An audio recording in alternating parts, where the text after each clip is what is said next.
Sekarang kita nak menuju ke sana pula, ke Masjid Khaif. Okay, saya dekat Jamrah sekarang. Ustaz tengah menerangkan mengikut grup Satu grup dekat sini, satu grup dekat sana, dan satu grup baru sampai. Memang kita pecahkan grup-grup kecil supaya mudah penyampaian dan maklumat dapat disampaikan tentang cara melontar jamrah, laluan keluar masuk dan juga laluan untuk balik ke hotel bila selesai lontar nanti. Walaupun kita letak dalam grup, ada kemungkinan jika terpisah, semua orang dah tahu kedudukan hotel masing-masing dan juga lokasi-lokasi tertentu perjalanan untuk melontar pada hari 10 dan juga melontar pada hari 11, 12 dan 13 Zulhijjah. Okay, selain daripada PJH, kita juga ada grup kita panggil VHUS ataupun Visa Haji Urus sendiri, atau lebih popular dengan nama Mujamalah.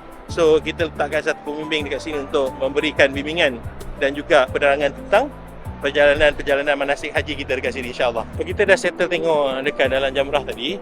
Sekarang kita nak menuju ke sana pula, ke Masjid Khaif. Nak tengok lokasi tempat kita mabit nanti. Masjid Khaif terletak bersebelahan dengan jamrah ni, dekat je. Kita sedang menerangkan jemaah tentang kedudukan Masjid Khaif untuk kita mabit. Lokasi dekat mana kalau kita daripada kemah maktab tabung haji, akan naik lorong atas sana sampai ke jamrah di tingkat sebelah atas dan turun ke kawasan Shishah nanti.